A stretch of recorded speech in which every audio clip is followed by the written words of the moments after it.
and welcome back to the podcast. We are here with Daniel James, and he's the founder and CEO at Mint Performance Marketing. You can find them at mint-performancemarketing.com. They are a full-service performance marketing agency based in Los Angeles, and their mission is to accelerate growth for disruptive DTC and e-commerce brands through cutting-edge strategies across creative, influencer marketing, paid social, paid search, email, and SMS. So if you are interested in growth marketing, social media marketing, and e-commerce, then this is exactly the right conversation to be jumping into. So Daniel, glad to be talking to you. Pleasure's all mine, Robert. Great to meet you. Thank you for having me on. My pleasure. Great to meet you too. And so with all the things that could and should be done with SMS and with paid social and all those things, there's so many things to do. What has you excited the most? What should we be focused on these days? You're right. There is so much you can do. I'm a big fan of focusing on the most important and impactful things. Depending on the stage your business is at, the number one thing for me is something I call the leaky bucket. The leaky bucket is what happens when someone lands on your website, right? So there's a lot of talk about paid advertising and paid social and everything else, what we classify as like acquisition channels, right? They're trying to acquire customers. I think the foundation needs to be in place first, which is your website, how you capture data, your conversion rates, your email, your SMS, so that as you do get people onto your site and as you are acquiring customers, you're keeping those customers, they're having a good experience, and you're increasing the customer loyalty and customer lifetime value. So fix your leaky bucket, make sure you've got solid retention strategies, and then there's so much to talk about when it comes to the acquisition side.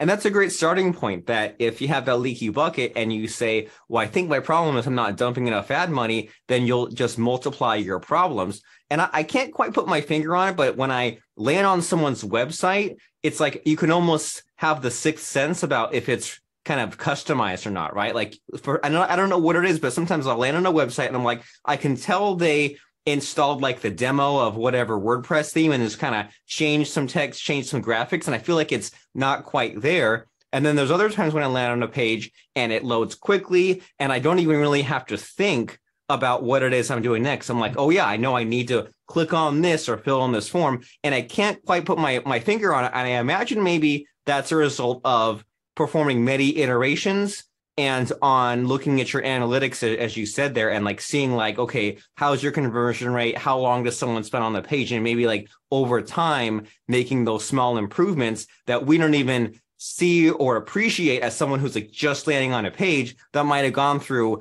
many months or many dozens of kind of reworking until it's just right. Yeah, you're totally right. You're totally right. You got to think about it this way. You know, the advertising gets people to the page. It's the page that sells somebody. And if a page is slow to load, if it's not clear what you're purchasing, if it doesn't feel like you're making that purchase easy for the consumer, people are going to leave. And so you're absolutely right. A huge part of what we do is landing page testing, conversion rate optimization, looking at where people go on the website, when they drop off the website. All of that data is super important. And that's the interesting thing about like paid ads. The in-platform things you can do inside Facebook ads, inside TikTok ads. Don't get me wrong, there is a setup and a strategy that makes sense, and there's things you can do. But the biggest levers you can pull is creative and landing page optimization. The creative gets your interest. The landing page seals the deal, for lack of a better phrase. That's when you actually hand over your credit card or whatever else. So they're super important into just overall performance for brands. And I imagine that it helps to wrap your head around the process, because it's easy. I mean, there's so many steps, right? There's all these Facebook ads you're testing, and you're saying, well, can I get them to at least like see the ad and then get them to maybe react or click over to my website? And so I like kind of your philosophy there in that, well, at first you're just trying to get attention. You're just trying to get them interested enough to then get to the website. You're not trying to sell them right there in that little tiny Facebook ad. And I think that's helpful to wrap your head around. It's like when you are doing like email marketing and writing emails, you're like, I'm not writing some big long thing to try to sell them in the email. I'm trying to do just enough to then get them to that web page. So it's like by making it this in these little simple bite-sized buckets, you're like, okay, I can kind of think that through a little better. Yeah, exactly. You're totally right. You break down what is the purpose of each of those things across what we call the consumer journey. And you know, there's marketing kind of playbooks that we leverage in terms of, you know, from a creative standpoint, it's the hook. What's the initial hook of the ad? What's the thing that makes people stop the death scroll, as it were, or death swipe, whichever way you're doing it? That's a hook. Then it's like agitation, problem, solution. What is the thing that we're trying to position to get people interested? And it's the call to action. What's the thing that is going to make them want to click through to the landing page? That's job one. When you're on the landing page, you've got to support what you said in the creative, right? You've got to also take them through a journey. So it typically has a hero image with, you know, clear copy as to what the product is and why it's beneficial. Social proof is a big thing, you know, especially if it's a brand or product or something that you haven't purchased before. You know, I liken it to things like, if you want to go to a restaurant, you ask your friends, what's a good restaurant? You listen to recommendations from other people. So like social proof on a website of like customer reviews, testimonials, seeing people use the product. So there's, even within those buckets of like creative, landing page, email, there are definitely certain things that, you know, over time you see perform better than others, and you can kind of develop a playbook as to how to repeat the success that they produce across different brands. Yeah, and I think that's helpful as far as like, you know, there's always that part in the process of like looking at your competitors or looking at how things are done in your industry, looking at other ads, other landing pages, and what you just laid out there is helpful to know what you're looking at, because it's one thing to land on like a competitor's webpage and say, well, there's this headline, there's this color, and that's all great, but you're saying, well, they have this social proof there, or the ad that got me to click in the first place had an interesting hook. So it's like there's the looking at those competitors, reverse engineering, but also knowing what you're looking at, knowing what, like putting a label on this and that kind of helps to replicate what they seem to be doing right, to give you a head start, but also creating something that is unique. And so you have your digital agency here, and you help companies set these sorts of things up. So do you have any interesting stories about when you kind of worked your magic and fixed up these landing pages or fixed up these ads? Do you have anything fun to share about how it started off at point A, and then you kind of set some things up, looked at the data, and then you created something even better in the end? Any fun stories come to mind? Yeah, I mean, that's exactly what we do, and there's lots of success stories. I think one of the more interesting ones is also relevant to how brands think about their target consumer. So we were working with a fitness machine brand, and it was it's one of these things. It's like a climber, one of the ones that you step on and you do with your hands. Oh yeah, those are hard. They are hard, but you know, you could quite easily say, or bucket the target consumer into just one generalized person, people who are into fitness. Now, if you do that, then you set about making a certain type of creative and certain type of landing page, and it's quite general.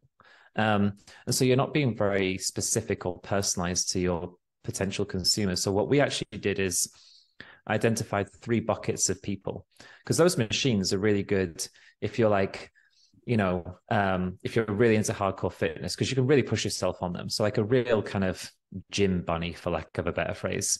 They're also really good for maybe more affluent professionals, because they can go in your house. It's a 20-minute workout you can get in the morning before you head to work. And then it's also really beneficial for the elderly or slightly older demographic, because it's good on your joints.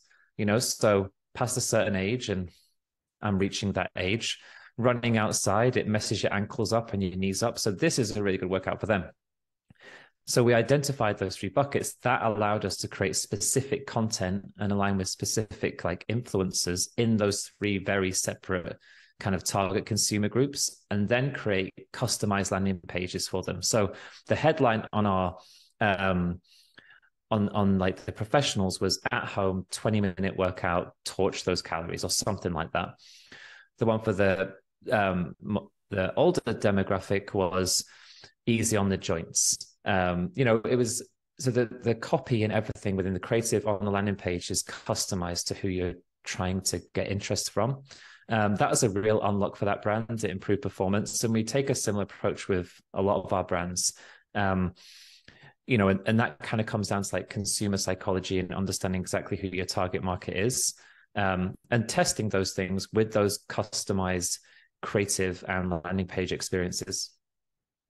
And I like your mindset there, that it's because it's really tempting and easy, as you know, to take the shortcut and say, well, I've got this fitness machine, I've got this device, and to fall into the crutch of either going down the path of features or going down the path of benefits, right? And just saying like, well, let me list of all this cool stuff it does, or let me try to create the excitement by just saying like, oh, you'll get so fit. But then you're saying that a way more interesting route to take is you say, well, instead of looking at the solution on the device itself, you take a step back and say, okay, who's the person, or who is the like this group of people, and maybe these 3 buckets of people, and then go deep with those. And I think that's more exciting for everybody involved, right? So when that busy professional lands on this page, they say, this is made exactly for me. Elderly person, it's exactly for me. And then you're even saying that finding an influencer to promote that is also a logical path. And then also generating the content is also it's way more fruitful than going down the features and benefits kind of path, because you're saying, well, there's this person combined with using this machine, and that lends itself to all sorts of like how-to tutorials, quick videos. I mean, my imagination's going crazy just thinking in that way. So that's like a really easy to forget marketing fundamental idea of go back to who are the people that's going to be using it and speak to them, instead of trying to hype up the device, the machine itself. Exactly. It's a lot more personalized. Me as a consumer viewing it, it's speaking personally to me, and it's telling me how it's going to benefit my life, versus listing out, it has this function, it has that function. I don't really care about that. At a certain point I might, but what I initially care about, what's the benefit to me in my life? Can I envisage that within my day, within my week, within my month, or even within my life at all? That's like the emotional connection, and really helps with that purchasing consideration. Yeah. And there's something you said in there that, there might be some specific feature that will make or break that sale that you're looking for, but that comes later. It seems like you're saying that in this kind of beginning phase, when they're first seeing the ad, they're first seeing the landing page, you're kind of more in the get them interested in using it kind of phase. And if maybe they are looking for, if that climbing machine has like interchangeable footholds or interchangeable handles or something, that's something good to know later on in the process. But early on, you're just kind of in the idea stage as far as them, like the idea of them using it. And so that's pretty cool and fun to think about, and just an easy lesson to forget, and something we should be going back to. And so you've been in all these industries and you've done all this cool work. Has anything surprised you in the last couple of years in your adventures that comes to mind that you feel like sharing with us? Surprised me. I've been in this industry too long for there to be any surprises, to be honest with you. No, I'm not too, I don't know about surprised me as like a real shock. I think just the evolution of social media and the digital landscape, the speed at which it changes is really interesting. A large part of what we do as an agency is, we're driving the strategy for these brands. So we have to stay really on top of the changes in the ecosystem. Things like the Apple iOS privacy changes. That was a really big shakeup for the industry. It didn't surprise me because, data protection, there was indicative signals that, data was going to be controlled more tightly.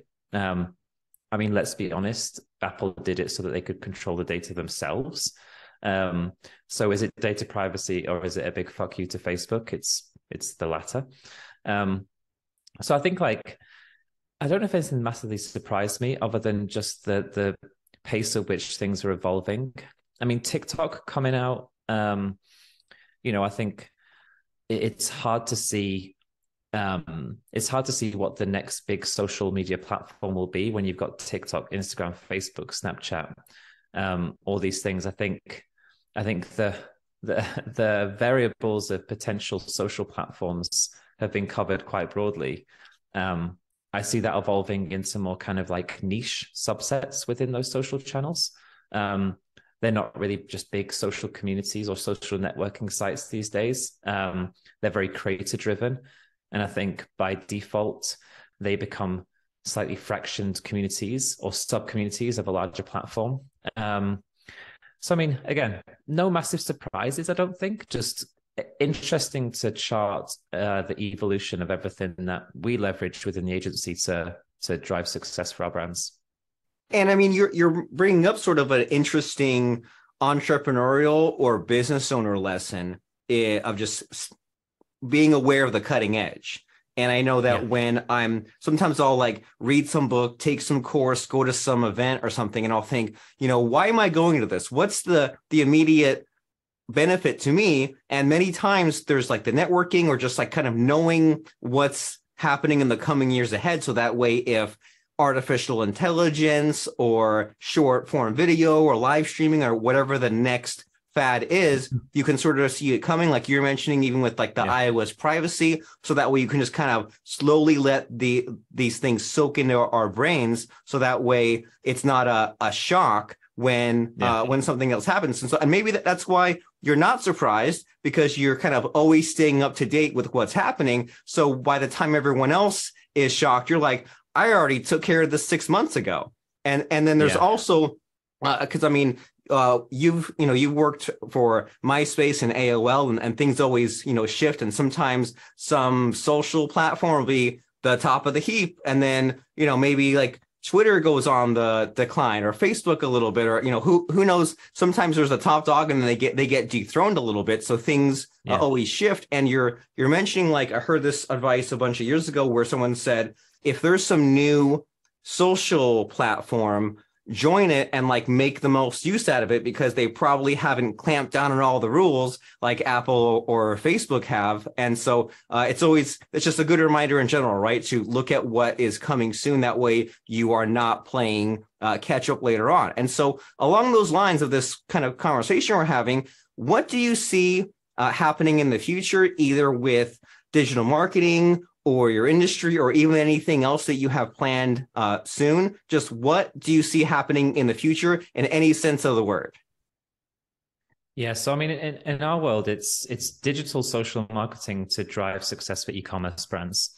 And so in the world of digital and social, I think the traditional platforms that we're using, TikTok's in this heyday at the moment where there's massive amounts of organic reach, which means there's so much opportunity to build audiences right now without having to pay for the privilege of building audiences, like you do now on other more mature platforms, because it's like supply and demand, right? So I see TikTok becoming more mature. The organic reach will slowly start to decline. You'll have to start paying to reach your audiences. So just referencing slightly back to what you said, yes, a large part of mine and our job is to have an eye on the future, because first mover advantage is a real thing. Not everything is going to be super sticky, but to test and be there at the beginning of platforms is important, because there's benefits, because it's a less crowded space. So as more brands jump into TikTok and start advertising, it becomes a more crowded space and then organic reach declines. I'm really interested in seeing how those platforms are evolving to being, like I said, less social networking to creator-driven platforms. That's a good opportunity for brands, and you have to pay attention to that, because you want to be paying attention to how the platforms are looking to gain eyeballs, because the platforms want eyeballs and engagement. They're doing that by monetizing or offering monetization to creators. That's what gets people to come to their platforms and consume content. So as a brand, how do you tap into that world, the creator economy world, right? So I think that's a big thing in the world of digital and social.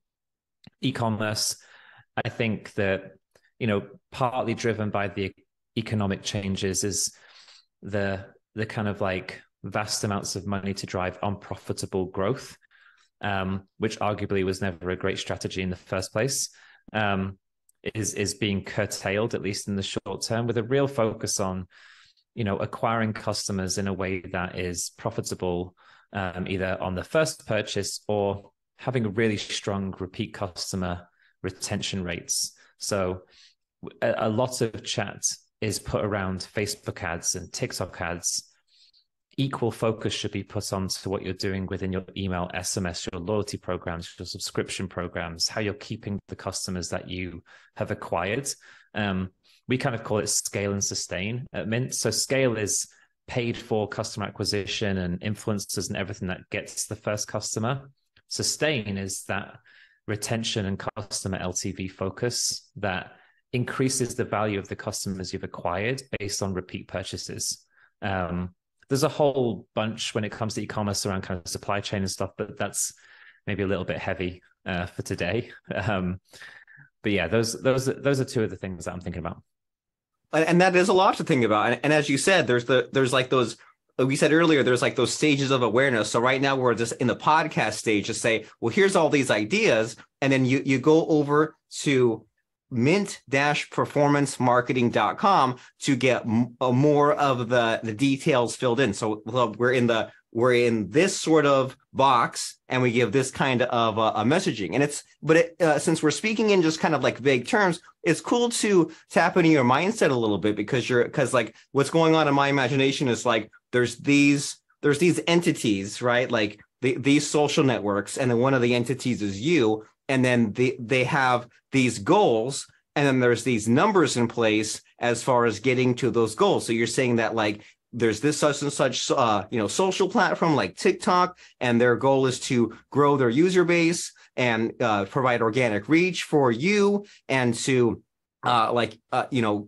give back to the creators. But then it's not yet at the more mature stage of like a Facebook, where you end up are paying to get the reach that you need. And then you're saying things like, well, it's tempting to go and see how many new leads and people you can gather up to your site and your customer database. But the low-hanging fruit is to take care of and monetize those people that are already in your database, because they already know, like, and trust you. So they're way cheaper of a lead than someone new that you're trying to find. So it's cool on like a high level to peek into your mind a little bit and say, okay, there's these numeric values that we're trying to adjust based on the data, and then making these calculated decisions to say, I want to increase this or I want to decrease that. It's cool to think about, blowing my mind a little bit. So if someone else is watching and listening and their mind is blown like mine is, hearing about your thought process and about some of the things that you do, can you tell us what they will find when they go visit Mint Performance Marketing, what makes you unique, and why they should go there right now? Yeah. So we're an integrated full service agency. So we partner with e-commerce brands to do the whole spectrum of acquisition and retention. So we have a full influencer, UGC creative, paid social, paid search, affiliate, and then email, SMS, and landing page optimization team. Some incredible people running those channels. We work with amazing brands. We've been around for about 3.5 years. And if you are a brand looking to get better performance from your performance marketing, definitely hit us up. We'd be happy to have a chat. We do free audits on your channels. So we'll take a look under the hood and tell you, here are the 20 things that we would potentially do differently, or strategic ideas. So even if you just want to hit us up for a free audit, go to the website, fill out the form. Takes about 2 minutes, or a minute, should I say. And one of our growth strategists will get in touch with you. Also, you can also follow me on LinkedIn, Daniel James on LinkedIn. I post daily about, what we're seeing in the space, how we're driving performance for our clients, and everything else. So if you want just some free information to maybe spark some ideas, just follow me on LinkedIn. Well, fantastic. And you and I were talking earlier about that importance of getting that daily trickle of advice and ideas and seeing what someone else is talking about, what someone else is doing in their space. That way you don't have to play catch up and just like learn multiple books worth of information. You're just kind of getting your daily dose every day. And so I imagine that there are e-commerce brands out there who are just living in the chaos, and they want to improve this performance, or they might not even know their numbers, or they could at the very least just benefit from your team that is conversion rate obsessed and thinks in these terms of, we want to look at the analytics and we want to try these campaigns, and we want to have this list of the 20 items that we think that you should change in your marketing. And so that seems very valuable. And as you said, Daniel, it only takes a couple of minutes to fill in that form at mint-performancemarketing.com, and also add Daniel James on LinkedIn to get that daily little bit of advice. So as we're wrapping up our conversation here, Daniel, do you have any final parting words of advice, or anything quick we think that we left out, or at the very least, some piece of advice you wish you'd gotten 10 or 20 years ago? Anything along those lines come to mind? Advice for brands: put content out on TikTok, Facebook, Instagram, use creators, fix your leaky bucket, pay attention to customer retention. That's a very simple piece of advice for e-commerce brands. Advice I wish I'd have got 10 years ago: take more risks, which I kind of did anyway, but even more than what you did. Yeah, I'm a big believer in just having, have faith in yourself, trust the process, and ultimately as well, really do what makes you happy. I'm very fortunate that I'm doing exactly what I always wanted to do. And so even though it's a grind sometimes, I absolutely love it. So take more risks and do whatever makes you happy. I love it. Very helpful, very inspiring. Daniel James, mint-performancemarketing.com, and we will see you there.